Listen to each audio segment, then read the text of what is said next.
시편 110편 1절부터 7절 말씀을 함께 보시겠습니다. 시편 110편 1절부터 7절입니다.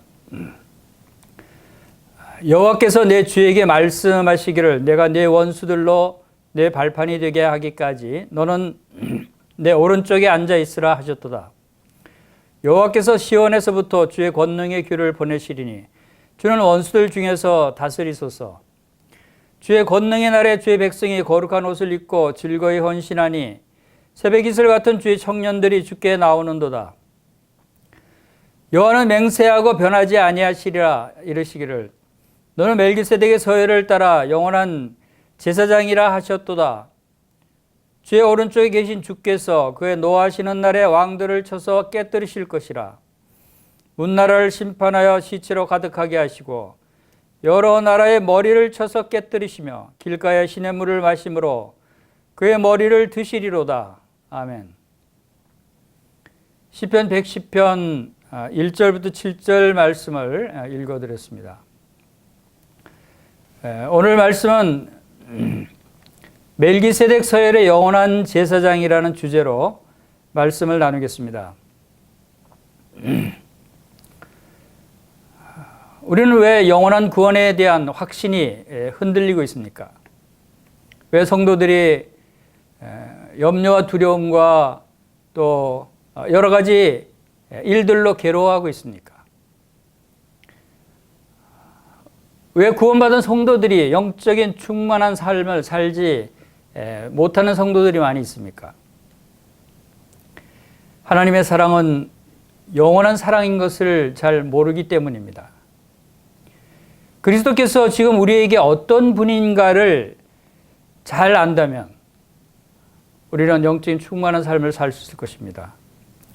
과거의 십자가에서 우리 죄를 위해 죽으신 구속주로만 생각하기 때문에 지금의 예수 그리스도께서 어떤 분이신가를 잘 모르기 때문에 그러한 염려와 두려움 가운데 있는 것이 아닙니까? 하나님의 사랑은 십자가에서 끝이 난 것이 절대 아닙니다. 영원한 사랑이라고 했습니다. 영원한 사랑이 여전히 예수 그리스도를 통해서 오늘날 우리들에게도 나타나고 있습니다. 예수님은 변하지 않습니다. 하나님은 변하지 않는데 우리가 지금 변하고 있는 것입니다. 여러분은 예수 그리스도가 누구라고 생각하십니까? 구원의 주시죠. 어린 양이시죠. 십자가에서 고난받으시고 우리의 죄를 대신해서 죽으셨죠. 그리고 부활하신 예수님이십니다. 그렇게 알고 있습니다. 요한복음 3장 16절에서도 하나님이 세상을 이처럼 사랑하사 독생자를 주셨으니 이는 저를 믿는 자마다 멸망치 않고 영생을 얻게 하려 하심이라고 말씀하신 대로 우리가 그 말씀을 잘 믿고 또 그 말씀대로 하나님께서 이처럼 사랑해 주셔서 예수 그리스도가 우리를 위해서 고난 받으시고 십자가에 죽으신 분이신 것을 믿고 있습니다. 그런데 베드로는 예수 그리스도를 누구라고 얘기했습니까? 너는 나를 누구라고 하느냐 했을 때 베드로는 주는 그리스도시요 살아계신 하나님의 아들이니이다 라고 대답을 합니다. 맞는 말이죠. 자, 성도 여러분들은 어떻게 대답하십니까? 마찬가지로 아마도 주님이십니다. 구원자이십니다. 하나님의 아들이십니다. 나를 십자가에서 나의 모든 죄를 용서해 주신 분이십니다. 라고 이야기하실 것입니다. 그렇죠. 틀린 말이 아닙니다. 그런데 왜 여러분들이 충만한 삶을 살고 있지 못합니까? 그것은 바로 그 이후에 예수님이 어떤 분이신가를 여러분들이 잊어버리고 있기 때문이 아닙니까?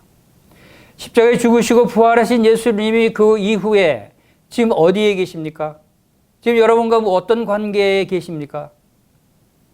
거기에 대한 해답이 바로 이 시편 110편입니다.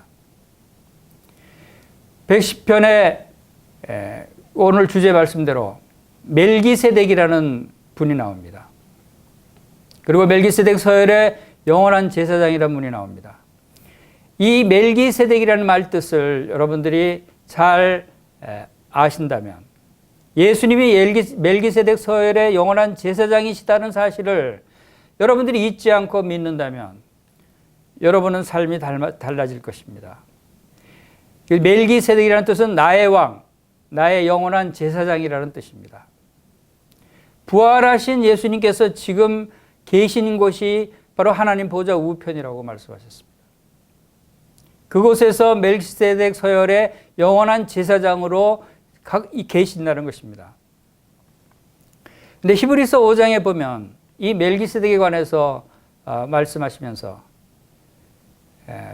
영적 성장의 그 중요한 요소 중에 하나에 멜기세덱이라는 단어가 나옵니다. 히브리서 5장 11절에서 13절 내용을 보면 14절까지 멜기세덱에 관하여는 우리가 할 말이 많으나 너희가 듣는 것이 두나무로 설명하기가 어려우니라. 때가 오래되었으므로 너희가 마땅히 선생이 되었을 터인데 너희가 다시 하나님의 말씀에 초보에 대하여 누구에게 가르침을 받아야 할 처지니 단단한 음식은 못 먹고 젖이나 먹어야 할 자가 되었도다. 이는 젖을 먹는 자마다 어린아이니 의의 말씀을 경험하지 못한 자여 단단한 음식은 장성한 자의 것이니 그들은 지각을 사용함으로 연단을 받아 선악을 분별하는 자들이니라 라고 말씀한 부분이 있습니다. 여기서 멜기세덱에 관해서는 할 말이 많다, 설명할 말이 많다는 것입니다. 그런데 너희가 듣는 게 둔해서 설명하기 어렵다고 얘기하십니다. 이게 무슨 뜻입니까? 그래서 설명하기 어려우니까 이렇게 언급만 하고 넘어갑니다. 히브리서에서 5장에서 넘어가서 6장, 7장에 가서 드디어 멜기세덱에 관한 상세한 내용을 설명하고 있는 것을 우리가 보게 됩니다. 여기 뭐라고 그랬습니까? 멜기세덱에 관해서는 듣는 것이 설명하기가 어렵다. 너희가 잘 이해하지 못할 것이라는 것입니다. 왜냐하면 아직 영적으로 어린아이는 이 멜기세덱에 관해서는 잘 이해하기가 어렵다. 그래서 영적 어린아이는 젖을 먹는 자마다 어린아이고 단단한 음식을 먹어야 장성한 자인데 멜기세덱이라고 하는 이 내용을 먹을 수 있는 성도들은 장성한 자이기 때문에 이 말씀을 잘 이해할 수 있을 것이다 라고 말씀하실 정도로 이 멜기세덱은 중요하고 조금 어려운 말이라는 것입니다. 그런데 누가 이것을 잘 이해할 수 있다고요? 영적으로 성장한 성도들, 장성한 자들은 이 멜기세덱에 관해서 잘 이해할 수 있다는 겁니다. 멜기세덱이 어떤 분이고 예수님과 멜기세덱 관계가 어떤 분이고 예수님이 우리와의 어떤 관계이신지를 잘 알 수 있는 사람은 영적으로 성장한 사람일 수 있다.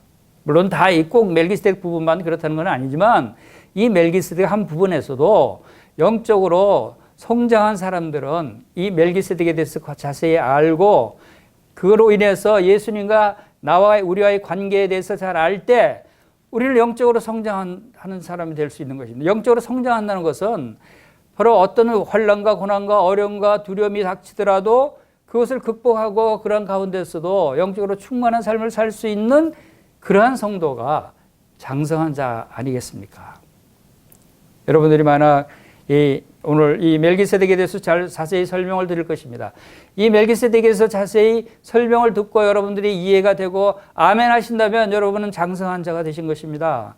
그러나 이거 잘 모르겠는데요. 이게 무슨 뜻인지 하면 여러분은 아직도 더 영적으로 성숙해야 될 필요가 있는 그런 분이다 하는 것을 말씀드릴 수가 있습니다.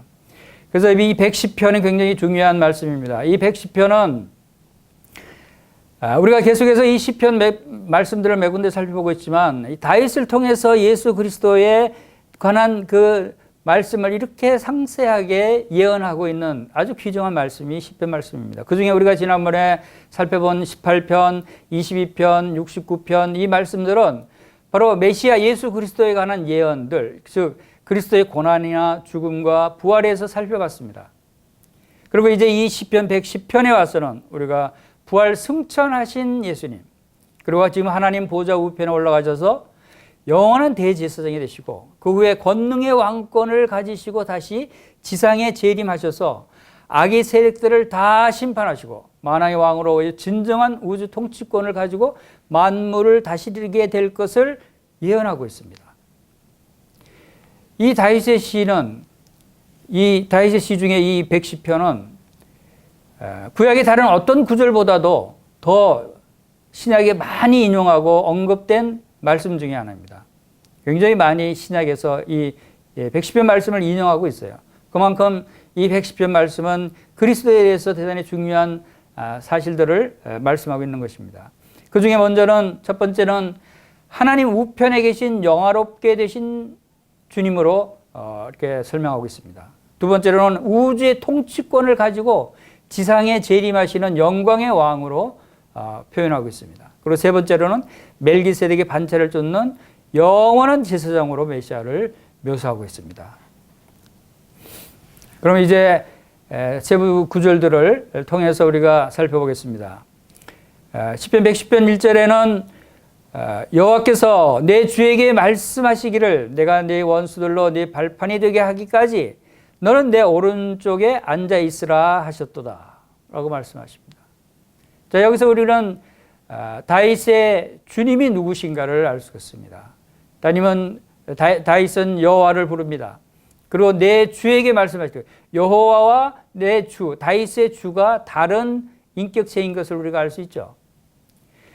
다윗은 메시아가 오실 것이라고 믿고 위로를 얻고 하나님을 찬양하는 내용 중에서 바로 이 다윗의 주가 누구신가를 말하고 있습니다. 이것은 바로 메시아 예수 그리스도를 말하고 있는 것임을 우리가 분명히 볼 수가 있지 않습니까? 내 주에게 말씀하시기를. 놀랍지 않습니까? 다윗이 예수 그리스도 메시아를 보고 있다는 것입니다. 영적인 눈으로 메시아를 바라보고 있다는 것을 우리가 알 수가 있습니다. 이 110편 말씀을 통해서 다윗은 예수 그리스도의 영광을 나타내고 있는데 첫 번째 바로 이 다윗의 주가 예수 그리스도시다라고 말씀하고 있는 부분. 이것은 아마 예수 그리스도께서도 마태복음 22장 43절에서 다윗이 성령에 감동해서 예수 그리스도를 주라 칭하여 말하되라고 표현할 정도로 예수님도 이 구절을 아시고 다윗이 그리스도 자신을 주라고 칭했다는 것을 언급하셨어요. 놀랍지 않습니까? 또 두 번째는 예수 그리스도는 하나님의 뜻에 따라서 주권을 가지신 주님으로 세우심을 입었다는 사실을 여기서 볼 수 있죠. 그리고 세 번째로 하나님께 절대적인 주권을 위임받으신 예수님은 높으신 보좌로 나아가 앉으셨다는 것입니다. 이것이 놀라운 표현입니다. 너는 내 오른쪽에 앉아 있으라 하셨도다. 너는 누굽니까? 바로 다윗의 주 예수 그리스도. 예수 그리스도를 하나님 오른쪽에 앉아 있으라고 하신 것을 다윗은 보고 있는 것이에요. 그리고 예수 그리스도는 대적하던 무리들이 정하시는 때가 되면 모두 그 발등상이 된다라고 하는 사실도 표현합니다. 네 원수들로 너의 발판이 되게, 발등상이 되게 하기까지 너는 내 오른쪽에 앉아 있으라. 다윗이 말하기를 예수 그리스도는 하나님 보좌 우편에 앉아 계시는데 언제까지 앉아 계시는가 하면 바로 원수들이 주님의 발등상이 되기까지, 그들을 다 멸하고 그들을 짓밟을 때까지 하나님 보좌 우편에 앉아 있다 하는 것입니다. 하나님 보좌 우편에 앉아 있는 그 기간을 표현하는 것이죠. 그래서 이 하나님 보좌 우편이라고 하는 표현이 얼마나 놀라운 표현인가를 우리가 살펴보기를 원합니다. 여러분, 누구를 지금 예수님이 누구라고 생각하십니까? 예수님이 여러분과의 관계가 어떤 분이십니까? 예수님이 지금 어디에 계십니까? 이 부분을 우리가 명확히 믿는다면 우리의 삶은 달라질 수 있어요. 히브리서 12장 2절에 이렇게 기록하고 있습니다. 믿음의 주에 온전하게 하시는 이인 예수를 바라보자. 그는 그 앞에 있는 기쁨을 위하여 십자가를 참으사 부끄러움을 개의치 아니하시더니 하나님 보좌 우편에 앉으셨느니라. 히브리서에서도 똑같은 이러한 표현을 하고 있지 않습니까? 믿음의 주에 온전하게 하시는 이 예수를 바라보자. 예수님이 어떤 분이라고요? 믿음의 주님이시라는 분이십니다. 그리고 우리를 온전하게 하시는 분이시라는 것입니다. 그리고 그분이 우리를 온전하게 하시는 분이 어디에 계십니까? 하나님 보좌 우편입니다. 우리를 온전하게 하신다는 것은 곧 무엇을 의미합니까? 우리가 지금 온전하지 못한 상태에 되어 있습니다. 우리는 예수님 믿고 구원받고 영생을 얻었지만 우리의 삶이 얼마나 참 곤고하고 죄의 문제로, 사업 문제로, 실패로 인해서 고난과 두려움, 여러 가지 곤고한 문제들로 인해서 우리가 시리에 빠져 있고 힘을 얻지 못하고 있는 상태에 있는 여러분들에게 주님은 믿음의 주여 온전하게 하시는 예수를 바라보라고 말씀하십니다. 우리를 온전케 해주신다는 것입니다. 비록 우리에게 영생이 있다 할지라도 그 영생을 풍성하게 누리지 못하는 성도들에게 바로 주님은 예수님을 바라보라고 말씀하십니다. 예수님이 어디에 계신다고요? 하나님 보좌 우편에 앉아 계신 예수님을 바라보라는 것입니다. 하나님 보좌 우편에 계시니까 전지전능하신 하나님의 모든 권세를 다 동원하셔서 우리를 도우시고 우리를 인도하시는 하나님, 예수님이 계신다는 것입니다. 골로새 3장 1절에서도 그러므로 너희가 그리스도와 함께 다시 살리심을 받았으면 위의 것을 찾으라. 거기는 그리스도께서 하나님 우편에 앉아 계시느니라. 여러분, 하나님 우편에 앉아 계신다는 것이 얼마나 놀라운 위치인지를 아십니까? 우리를 충분히 도우시고 우리를 영생을 풍성하게 누릴 수 있도록 도와주시는 분이 바로 주님이시라는 것입니다. 우리의 구원받은 것으로 끝난 게 아닙니다. 신앙생활 중에 다가올 고난과 실패를 회복시키실 수 있는 놀라운 능력의 주님이 하나님 보좌 우편에 앉아 계신다는 것입니다. 하나님 보좌 우편에 계신다는 것은 지금도 하나님과 함께 온 우주를 통치하시고 우리를 도우시고 우리에게 공급하시고 우리를 위해서 간구하시는 분이시다는 것입니다. 놀랍지 않습니까? 여러분, 하나님 보좌 우편에 계신다는 말씀은 자주 듣지만 그 의미가 무엇인가를 여러분들이 깊이 생각하시길 바랍니다. 2절을 보겠습니다. 여호와께서 시온에부터 주의 권능의 귀를 보내시리니 주는 원수들 중에서 다스리소서. 110편 2절이 또 어떤 말씀을 우리에게 주십니까? 하나님 보좌 우편에 앉아 계시는 그리스도께 무엇을 주신다고 말씀하십니까? 주의 권능의 귀를 보내주시리니. 귀가 무엇입니까? 귀라고 하는 것은 이 옛날 족장들이나 지파에서 인도자들이 지팡이를 가지고 다니는 거죠. 그 지팡이는 그냥 뭐 이렇게 집기에서 다니는 것이 아니라 지도자의 표시를 나타내는 지팡이였습니다. 그래서 여기서 왕권을 표시할 때 규, 홀 이런 표현으로 나타내고 있는 것을 봅니다. 주의 권능에 왕권을 주셨다고 하는 것입니다. 그리스도를 왕으로 세우셨다는 것입니다. 그래서 이 규는 주님의 왕권을 상징하기 때문에 이 온 땅, 온 우주를 다스릴 권한을 하나님께서, 여호와 하나님께서 예수 그리스도께 부여하셨다는 것입니다. 그리고 그 왕권으로 말미암아 원수들, 사탄 마귀의 세력들을 다스리게 하셨다고 하는 것을 여기에 분명히 예언하고 있는 것입니다. 놀랍지 않습니까? 예수님 오시기 1000년 전에 기록된 이 시편 말씀이 바로 이 놀라운 예수 그리스도의 위치와 권세와 능력까지 상세히 표현하고 있다는 것을 우리가 여기서 알 수 있는 것입니다. 3절 보겠습니다. 주의 권능의 날에 주의 백성이 거룩한 옷을 입고 즐거이 헌신하니 새벽 이슬 같은 주의 청년들이 주께 나오느더라. 주의 권능의 날이 나옵니다.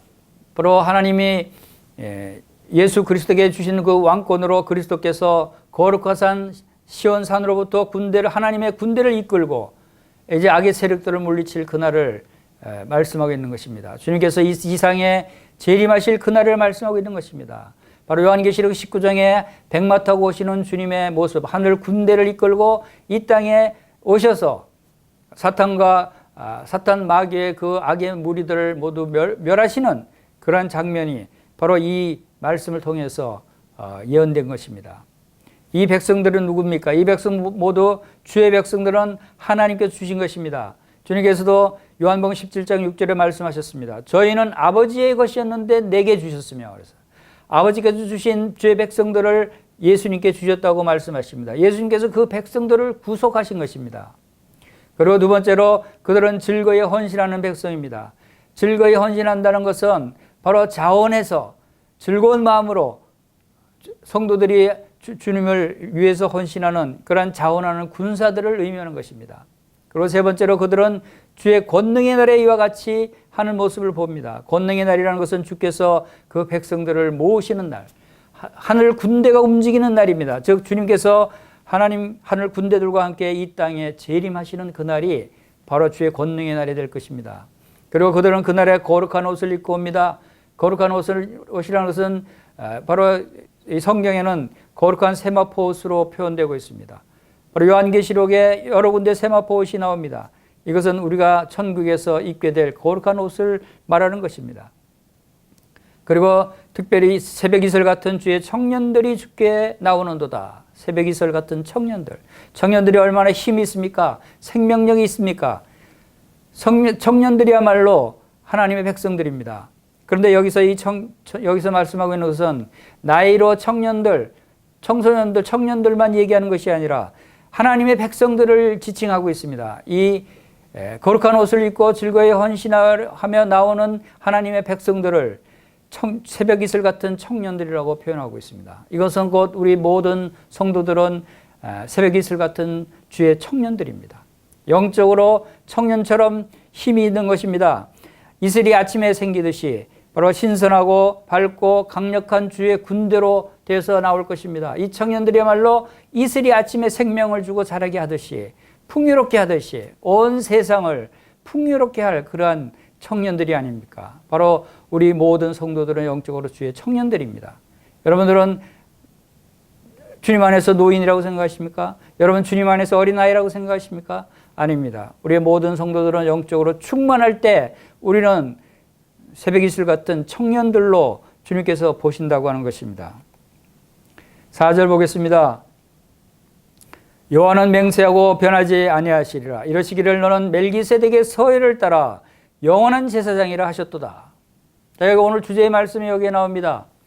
이 멜기세덱의 서회를 따라 영원한 제사장이라고 말씀하시기 위해서 지금 하나님 보좌 우편에 앉게 하시고 권능의 하나님의 왕권을 주시는 모습을 표현하시고 이제 주의 권능의 날에 이 땅을 심판하러 다스리시기로 오실 예수님의 모습을 말씀을 하시고 나서 그 예수님은 멜기세덱의 서회를 따라 영원한 제사장으로 칭하십니다. 이 멜기세덱을 우리가 알 필요가 있습니다. 우리가 영적으로 성숙한 자가 되기 위해서도 바로 이 멜기세덱이 어떤 의미를 갖고 있는가를 잘 알아야 될 것을 히브리서 5장에서 말씀하고 있습니다. 바로 이 멜기세덱은 그 두 가지 직임을 가지고 있습니다. 그것은 왕과 제사장의 직임입니다. 여기 이 말씀, 이 구절 속에서는 주님은 맹세에 의해서 제사장이 되었습니다. 맹세하고 변하지 아니하시리라고 말씀하셨습니다. 그리스도께서 제사장이 되신 것은 하나님의 맹세에 의해서 되었다는 사실을 알 수 있고 주님의 임명하신 것은 변하지 않는 임명이다라고 하는 것을 또 알 수 있죠. 그리고 주님의 제사장직은 영원한 제사장이다라고 하는 것을 알 수 있습니다. 영원한 제사장. 이것이 굉장히 중요한 의미입니다. 우리가 다시 살펴보겠습니다. 그리고 멜기세덱의 서열을 따른 제사장이다. 이렇게 네 가지를 이 한 구절에서 말씀하고 있는 것을 봅니다. 이것은 매우 중요한 내용이라는 것을 우리가 살펴보겠습니다. 자, 멜기세덱의 서열을 따른 영원한 제사장이신 예수 그리스도가 지금 하나님 보좌 우편에 계시다는 사실, 이 사실을 우리가 절대로 잊어서는 안 된다는 것입니다. 우리 영적인 신앙생활을 할 때, 우리가 이 땅에서 많은 환난과 고난과 어려움 가운데 있을 때 우리가 이 사실을 잊지 않고 기억한다면 우리는 힘을 얻을 수 있습니다. 주님께서 우리와 함께 하심을 경험할 수가 있습니다. 그렇기 때문에 이 말씀은 대단히 중요한 말씀이라고 생각이 됩니다. 그래서 멜기세덱에 대해서 상세하게 설명한 부분이 있습니다. 그것은 신약 성경의 히브리서 7장입니다. 히브리서의 많은 부분에서 멜기세덱에 대해서 말씀하고 있고 또 그 배경에 대해서 말씀하고 하시다가 히브리서 7장에 가서 상세하게 멜기세덱을 풀어 설명해 주고 있는 것을 보게 됩니다. 이것은 매우 중요한 말씀입니다. 그리고 상당히 많은 부분에 있어서 이 내용을 설명하고 있는 것을 우리가 볼 때 이 멜기세덱 제사장은 대단히 중요한 내용이다 하는 것을 우리가 알 수 있습니다. 자, 먼저 히브리서 7장 1절을 보겠습니다. 히브리서 신약 성경 히브리서 7장 1절. 이 멜기세덱은 살렘 왕이요 지극히 높으신 하나님의 제사장이라 여러 왕을 쳐서 죽이고 돌아오는 아브라함을 만나 복을 빈 자라 라고 말씀하십니다. 자, 이 멜기세덱은 살렘 왕이라고, 살렘이라는 그 지역의 왕입니다. 멜기세덱은 왕이라는 뜻이죠. 그리고 살렘은 예루살렘의 옛 도시 이름이다라고 이야기하고 있습니다. 그래서 지극히 높으신 제사장이다. 그러니까 왕이요 제사장인 것을 히브리서 7장 1절에서 설명하고 있습니다. 그런데 어떻게 해서 아브라함과 만나게 됐느냐? 창세기에서 이 내용이 나옵니다. 우리가 멜기세덱의 최초에 등장한 내용이 창세기입니다. 그래서 창세기 14장 17절부터 보겠습니다. 이 내용을 우리가 읽으면 하나님께서는 예수 그리스도를 영원한 제사장이요 만왕의 왕으로 세우시기 위해서 이미 창세전에 계획하시고 창세기부터 많은 내용 가운데 이것을 예고하시고 예언하시고 이제 그 일을 이루셨다고 하는 사실을 우리가 보게 되는 것입니다. 그래서 성경은 참으로 다 그 짝이 없는 말씀이 없습니다. 근거 없이 갑자기 일어나는 일이 거의 없습니다. 창세기 14장 17절에 보면은 읽어드리겠습니다. 아브라함이 그돌라오멜과 그와 함께한 왕들을 쳐부수고 돌아올 때 소돔 왕이 사회의 골짜기 곧 왕의 골짜기로 나와 그를 영접하였고 18절 살렘 왕 멜기세덱이 떡과 포도주를 가지고 나왔으니 그는 지극히 높으신 하나님의 제사장이었더라. 그가 아브라함에게 축복하여 이르되 천지의 주제시여 지극히 높으신 하나님이여 아브라함에게 복을 주옵소서.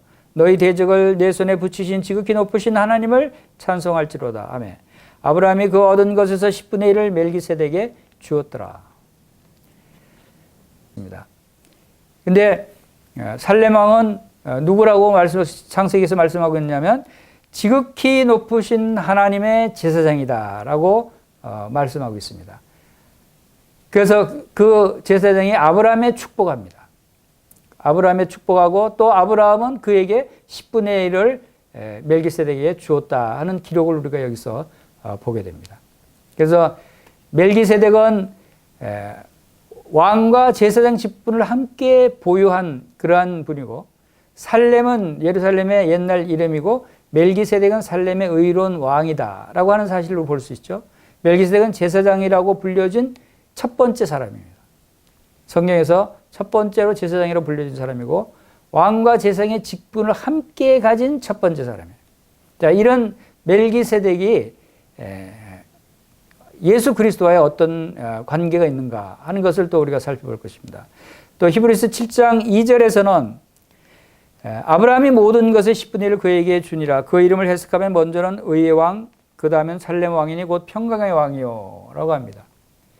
바로 그 이름을 해석한 부분이 히브리서 7장 2절에 나오는데 그 이름이 의의 왕이다, 평강의 왕이다 하는 것입니다.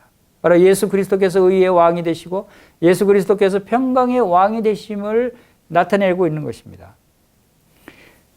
그리고 지금 또 히브리서 7장 3절을 보면은 또 멜기세덱의 그 독특한 그 부분이 또 여기 나오는데 영원성에 대해서 말씀하고 있습니다.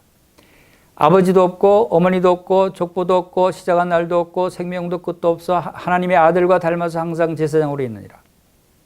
이것은 무슨 의미입니까? 영원한 사람이라는 영원한 분이라는 것을 상징하는 것입니다. 하나님의 아들과 닮았다. 그래서 항상 제사장이다. 또 영원한 제사장이다 하는 것을 여기서 설명하고 있는 것입니다. 그래서 멜기세덱은 또한 영원성을 가진 그 제사장이었습니다. 이것은 곧 그 예수 그리스도께서 영원한 제사장이다라고 하는 것에 대해서 보충해 주는 그 내용이 아론의 제사장 서열을 반차를 따르지 않고 왜 멜기세덱의 반차를 따랐느냐? 아론의 제사장 그 서열은 아론은 사람이었습니다. 그래서 아론이 나이가 들면 죽으면 그 대제사장 직위를 그 아들이 이어받도록 했습니다. 그 아들은 또 그 여러 해 후에 또 죽으면 또 그 밑에 아들이 이어받았습니다. 이렇게 해서 율법에 의한 레이지파의 아론의 제사장들은 영원한 제사장이 아니었다는 것입니다. 그들은 죽으면 다시 그 다음 사람이 이어받고 죽으면 다시 이어받고 해서 영원히 제사장 노릇을 할 수가 없었습니다. 그러나 예수 그리스도는 한 분이 영원한 제사장인데 그것은 아론의 제사장 서열을 따르는 것이 아니고 멜기세덱의 서열을 따랐기 때문에 영원한 제사장 제사장일 수 있다 하는 것을 말씀하고 있는 것입니다. 그리고 그다음에 멜기스덱의 우월성이 또 4절에 나옵니다. 아론보다 더 우월하다는 것을 표현하고 있는데 이 사람이 얼마나 높은가를 생각해보라. 조상 아브라함도 노략물 중 10분의 1을 그에게 주었느니라. 즉 율법에 따른 아론 제사장 계열보다 더 높은 분이 멜기세덱이라는 것입니다. 왜냐하면 아론보다 더 높은 아론의 조상은 아브라함이죠. 근데 그 아브라함이 10분의 1을 멜기세덱에게 바쳤습니다. 그러니까 10분의 1을 바친다는 것은 그보다 더 높은 자이기 때문에 바친다는 뜻 아닙니까? 그러니까 아론보다 더 높은 분이 되는 것입니다. 그래서 이러한 그 비유를 통해서 설명을 쭉 하고 있고, 그 다음에 이러한 이유들로 인해서 이 멜기세덱 제사 직분이 훨씬 율법에 따른 아론의 제사 직분보다 더 우월한 제사 직분이다라는 것을 이제 말씀을 하시고 나서 이제 중요한 말씀을 하시는데 그것이 히브리서 7장 11절 12절에서 율법이 바꾸어져야 한다는 말씀을 하십니다. 한번 읽어보겠습니다. 히브리서 7장 11절 레위 계통의 제사 직분으로 말미암아서 온전함을 얻을 수 있었으면 백성이 그 아래서 율법을 받았으니까 어찌하여 아론의 반차를 따르지 않고 멜기세덱의 반차를 따르는 한 제사장을 세울 필요가 있겠느냐. 그렇죠? 율법으로 온전히 그 모든 것을 행할 수 있었으면 레위 계통의 제사 직분이 온전했다면 왜 별다른 멜기세덱의 반차를 따른 왜 새로운 제사장을 세울 필요가 있겠습니까? 그것은 율법에 따른 제사 직분은 온전하지 않기 때문에 그렇다는 것입니다. 그렇죠? 그래서 12절에서 뭐라고 말씀하십니까? 제사 직분이 바뀌었은 즉 율법도 반드시 바꾸어지리니 하고 말씀하시는 거죠. 그래서 율법이 바뀌는 것입니다. 율법은 온전하게 할 수 없습니다. 율법은 죄를 온전히 용서할 수 없고 제사장직도 온전히 행할 수 없기 때문에 그래서 율법 안에서 온전하게 될 수 있는 사람은 아무도 없습니다. 그래서 제사장이 필요한 것입니다. 하나님 모세를 통해서 이스라엘 백성에게 율법을 주셨어요. 같은 시기에 아론을 제사장으로 삼았고 성막을 지을 것을 명령했습니다. 사람들은 하나님의 율법에 순종할 것을 약속했지만 그러나 하나님은 그들이 실패하리라는 것을 알았어요. 그래서 하나님은 성막과 제사장 직분을 통해서 비록 그들이 죄를 범했을지라도 그들과 의로운 관계를 유지할 수 있도록 성막의 많은 규례들을 통해서 계획하셨어요. 그런데 이 관계는 온전한 관계가 될 수가 없었어요.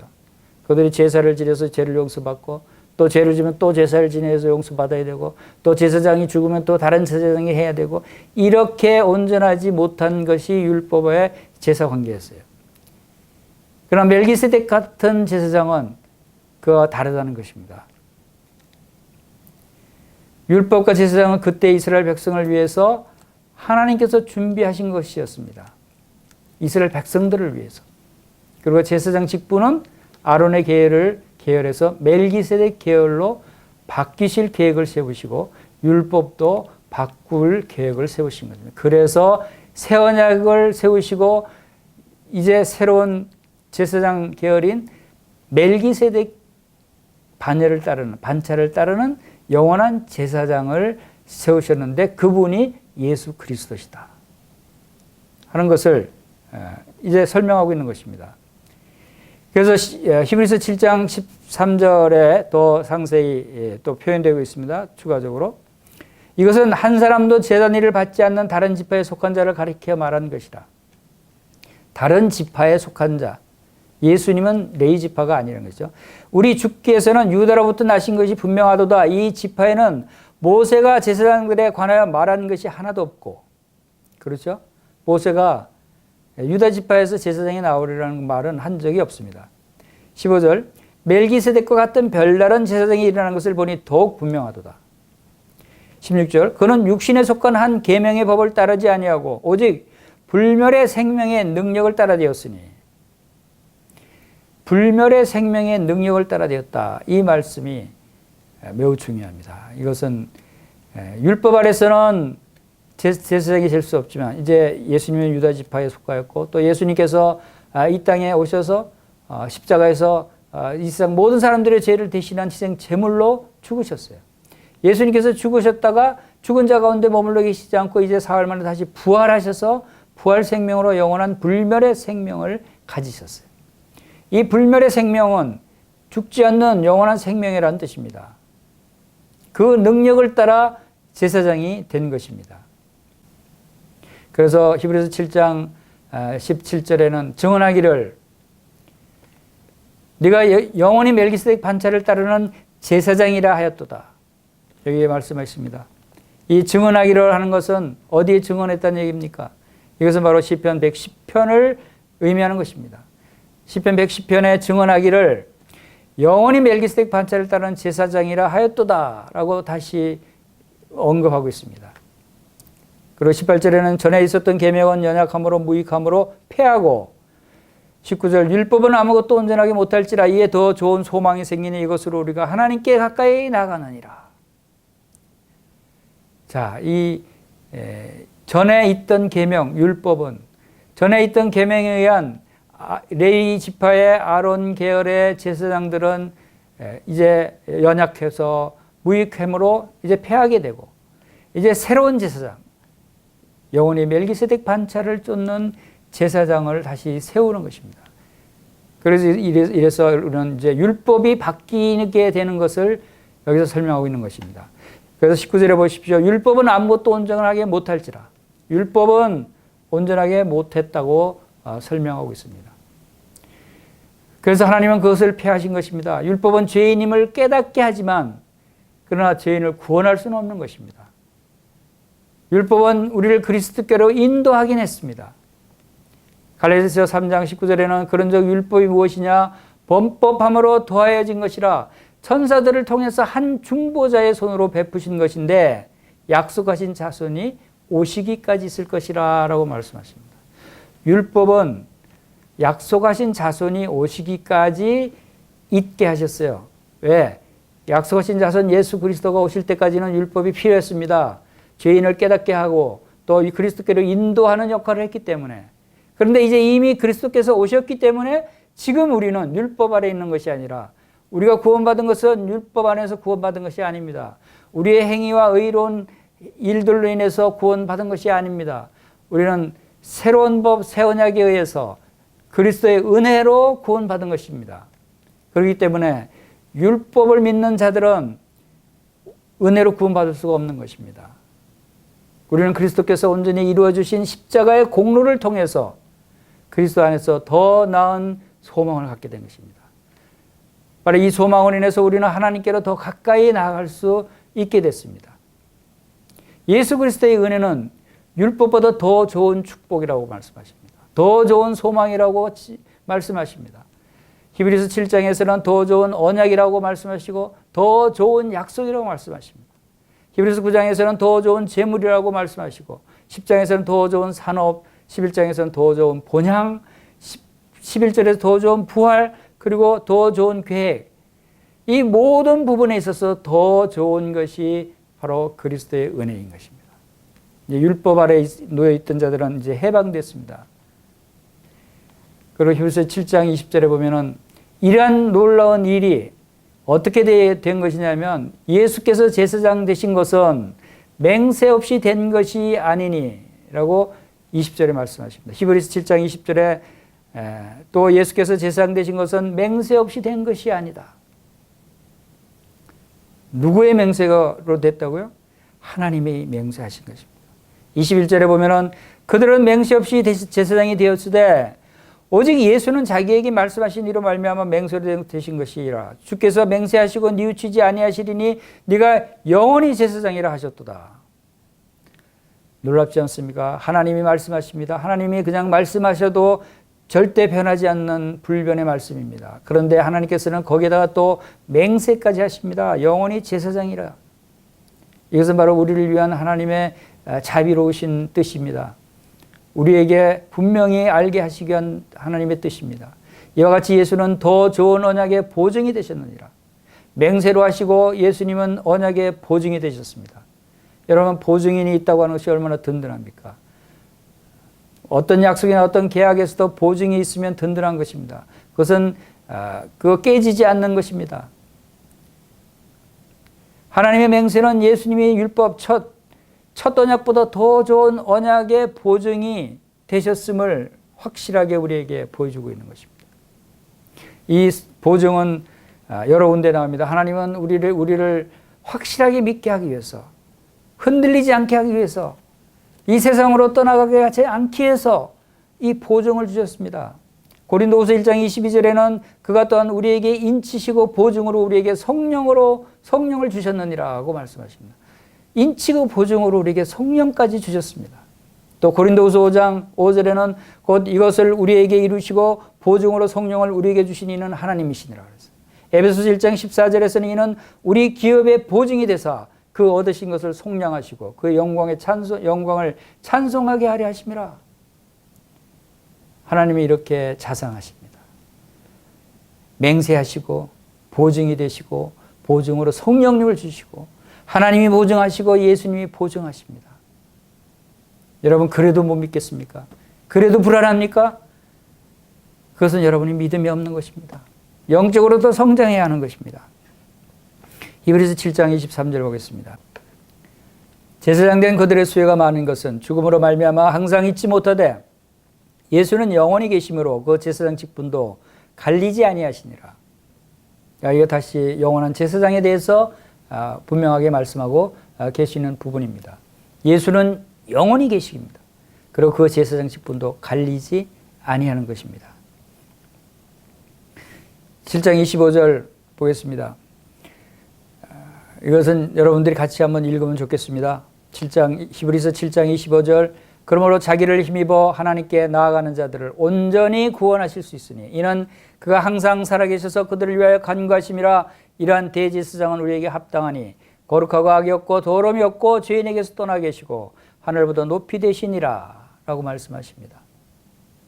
그리스도를 힘입어서 하나님께 나아오는 그러한 사람들은 완전한 사람들이 아닙니다. 우리와 같이 비록 구원받고 영원한 생명을 가졌다 할지라도 우리는 늘 실패하고 또한 두려움과 염려와 고난 가운데 있으므로 시리에 빠질 때도 있고 곤고한 상태에 빠질 때도 있는 것입니다. 그럴 때 누구에 나옵니까? 하나님께 나아가는입니다. 하나님께 나가는데 누구를 의지하고 나갑니까? 예수 그리스도, 자기를 힘입어 예수님을 힘입어 하나님께 나아가는 우리와 같은 사람들을 어떻게 한다고요? 온전히 구원하실 수 있다는 것입니다.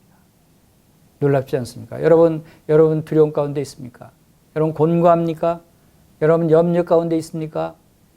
여러분을 온전히 구원하실 수 있는 분이 있습니다. 그분이 누구라고요? 항상 살아계셔서 여러분을 위해서 간구하시는 분이 있다는 것입니다. 여러분 예수님이 하나님 보좌 우편에서 여러분을 위해서 항상 살아계셔서 간구하신다는 이 말씀이 얼마나 은혜스러운 말씀입니까? 얼마나 복된 말씀입니까? 이 말씀을 의지하면 우리가 두려울 게 뭐가 있겠습니까? 불안할 게 뭐가 있겠습니까? 우리는 다시 회복될 수 있습니다. 우리는 다시 충만한 상태로 돌이킬 수 있습니다.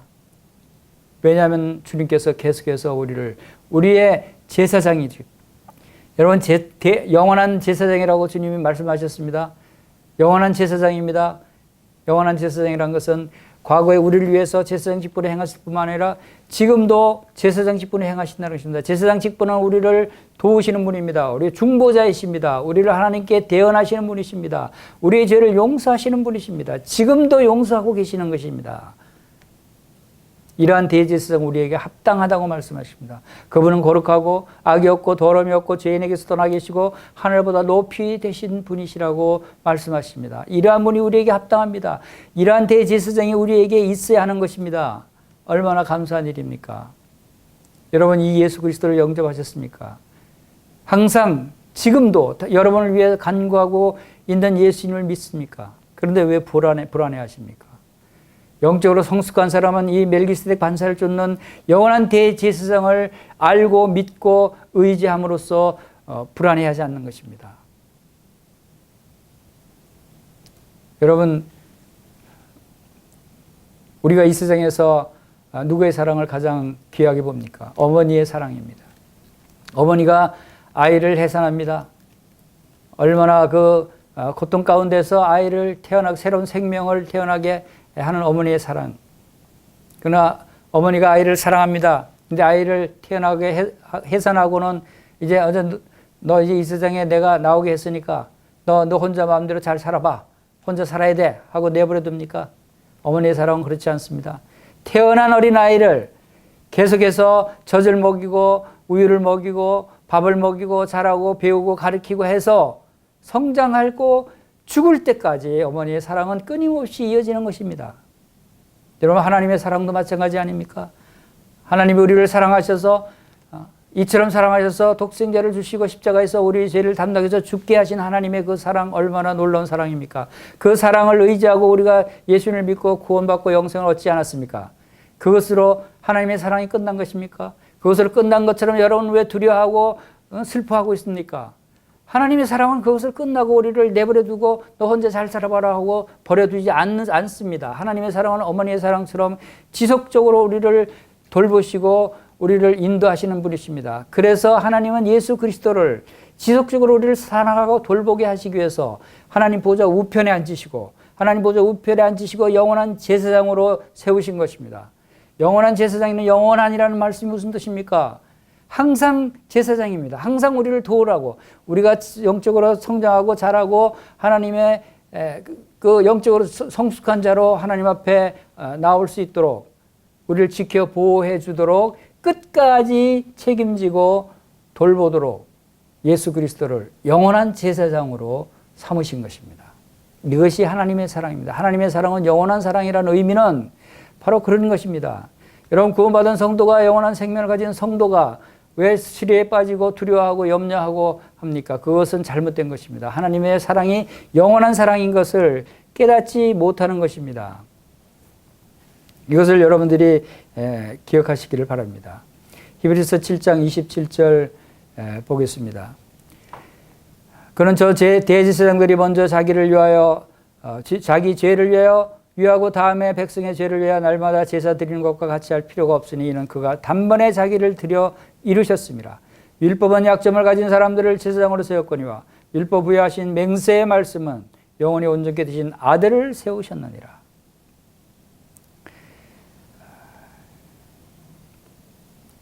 단번에 자기를 드려 이루신 예수님이십니다. 예수님이 영원한 대제사장으로 우리의 죄를 위해서 단번에 자기를 드렸습니다. 율법에 의한 제사장들은 매번 반복해서 날마다 같은 제사를 드려야 했지만, 그러나 예수님은 단번으로 모든 것을 다 끝냈습니다. 그래서 영원히 온전케 하셨습니다. 영원히 온전케 하신 아들을 세우시고 우리를 영원히 온전케 하셨습니다. 이 말씀이 무슨 의미냐 하면, 바로 우리는 한번 예수 그리스도를 믿고 예수님을 의지하고 구원받은 성도의 생명은 영원한 생명이라는 것입니다. 예수님도 단지 한 번 제물로 드렸지만 예수님 우리의 구원도 단 한 번으로 완전하게 이루어진 것입니다.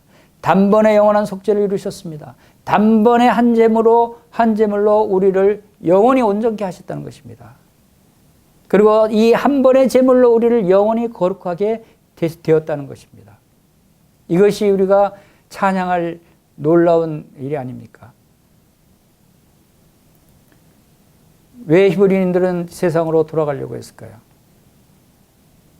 이때 이것을 기록한 당시의 히브리 성도들은 영적으로 어린 상태였습니다. 그들은 이 세상으로 돌아가려고 하는 사람들도 있었습니다. 그러나 오늘날도 하나님 말씀은 우리에게 세상으로 돌아가지 말라고 경고하고 있는 것입니다. 왜냐하면 우리의 구원주 예수 그리스도는 우리의 왕이실 뿐만 아니라 영원한 제사장이라는 것입니다. 영원히 우리를 돌보시는 분이시라는 것입니다. 그것을 믿으라는 것입니다. 율법으로 돌아가지 말라고 말씀하고 있는 것입니다. 이제 시편 110편으로 돌아가서 110편 그 뒷부분 5절에서 7절 부분을 보시겠습니다. 주의 오른쪽에 계신 주께서 그의 노하시는 날에 왕들을 쳐서 깨뜨리실 것이라. 문나라를 심판하여 시체로 가득하게 하시고 여러 나라의 머리를 쳐서 깨뜨리며 길가의 시냇물을 마심으로 그의 머리를 드시리로다. 자, 이것은 이제 주의 날에 주께서 이 세상을 심판하시고 또 이 세상을 다스리기 위해서 오시는 그날에 일어날 일들을 예언하고 있는 것입니다. 주님의 나라가 시작되기 전에 모든 불법과 반역을 멸망시키는 강한 정복자가 되신 그 그리스도의 모습을 우리가 볼 수 있습니다. 5절은 이렇게 다시 설명할 수 있습니다. 하나님의 오른쪽에 계신 그리스도께서 노하시는 그날에 세상 왕들을 쳐서 멸망시킬 것입니다. 그리고 이것은 요엘서 3장 9절에도, 스가랴서 14장 3절에도, 계시록 19장 11절에서 21절에도 예언된 내용이 바로 이 시편 110편 5절에서 7절 말씀이라고 볼 수가 있습니다. 주님께서는 이방 열국을 치러 나가실 모습입니다. 주님은 열방 중에 심판을 집행하시고 온 땅을 악의 세력들을 시체로 가득하게 하실 것입니다. 데살로니가후서 2장 8절에도 그때 불법한 자가 나타나리니 주 예수께서 그의 입의 기운으로 그를 죽이시고 강림하여 나타나심으로 패하시리라 라고 하는 이 말씀이 바로 이때 성취되는 것입니다. 그리고 길가의 시냇물을 마심으로 그의 머리를 드시리로다 하는 이 말씀은 물은 종종 성령을 상징하고 있습니다.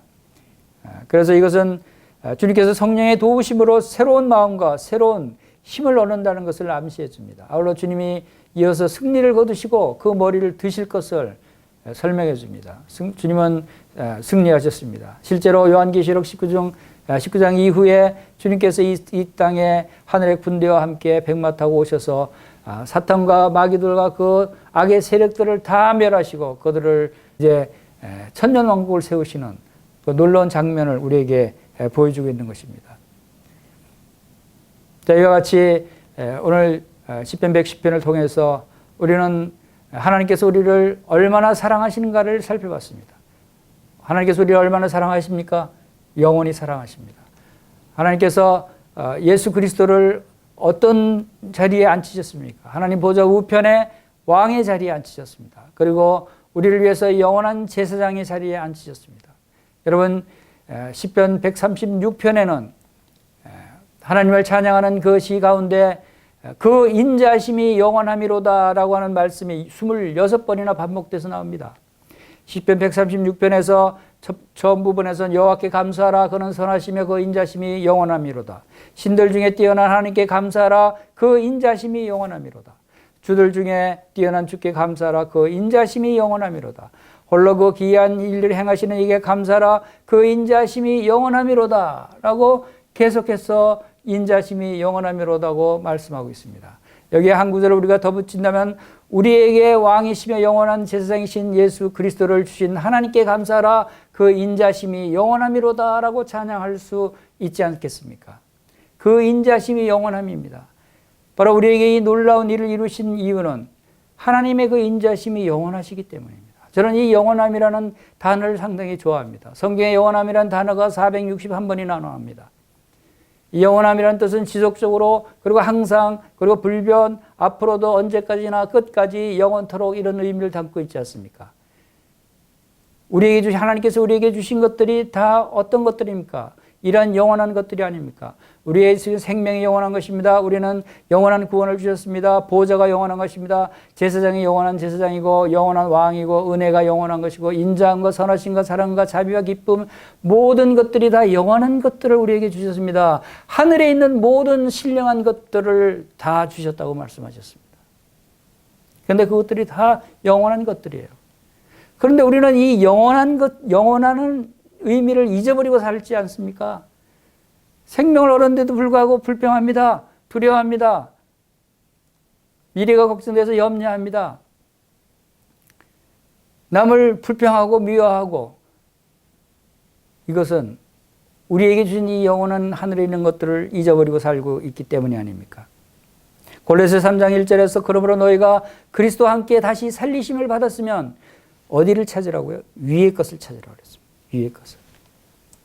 다시 살리심을 받았으면 하면 너희가 생명을 얻었으면 영생을 얻었으면 위의 것을 찾으라는 것입니다. 우리는 영원한 것을 가지고 있다는 것입니다. 거기에 그리스도께서 하나님 우편에 앉아 계시느니라. 위에 하나님 보좌 위에 그리스도께서 하나님 보좌 우편에 앉아 계십니다. 그곳은 영원한 자리라는 것입니다. 우리의 바라볼 것은 그 영원한 것이래요. 하나님 보좌는 영원합니다. 왕은 영원한 왕이시고 제사장도 영원한 직이 아닙니까? 우리의 시민권은 하늘에 있습니다. 우리는 새로운 피조물로 지음을 받았습니다. 우리의 생명이 그리스도와 함께 하나님 안에 감춰져 있다고 말씀하십니다. 우리는 그리스도와 함께 하늘에 앉혀진 자들이라고 말씀하고 있습니다. 교회는 그래서 천상의 교회입니다. 그리스도가 교회의 머리십니다. 교회는 교회의 머리가 하나님 보좌 우편에 있습니다. 우리 교회, 우리 성도들의 머리가 하나님 보좌 우편에 있다는 것입니다. 우리도 하나님이 하늘에 앉혀졌다고 말씀하십니다. 우리는 하늘에 있는 모든 신령한 것들을 가지고 있는 하늘에 있는 영원한 생명을 가진 성도들이 아닙니까? 성경 말씀은 분명히 그렇게 말씀하고 있어요. 근데 우리가 지금 그것을 우리가 믿음으로 받아들이지 못하고 우리 삶 가운데 그것을 받아들이지 못하기 때문에 우리는 늘 불평과 불만과 두려움과 염려 가운데 있게 되는 것입니다. 우리가 이 말씀들을 확실히 안다면 항상 기뻐하는 말씀이 순종되지 않겠습니까? 항상 기뻐할 수 있지 않겠어요? 항상 감사한 마음이 생기지 않겠습니까? 여호와께 감사하라 그는 선하시며 그 인자심이 영원하미로다 하고 매일매일 우리가 찬양할 수 있지 않겠습니까? 하나님의 인자심이 영원하지 않고 일시적이라면 벌써 우리는 징계를 받았을 것입니다. 벌써 우리는 멸망을 당했을 것입니다. 구원받은 후에도 제사장으로서 중보자 역할을 계속해 주시는 예수 그리스도 우리의 왕이 계시기 때문에 우리는 생명을 잃지 않고 있습니다. 그분이 우리를 위해서 항상 살아서 간구해 주시는 분이 하나님 보좌 우편에 계시기 때문에 우리는 생명을 잃지 않고 이렇게 살고 있는 것이 아닙니까? 예수님이 멜기세덱의 반차를 쫓는 영원한 제사장이심을 믿을 때 우리는 영원한 풍성한 생명을 풍성하게 누릴 수 있게 되는 것입니다. 우리의 왕이시며 영원한 제사장이신 주님을 찬양합니다. 아멘.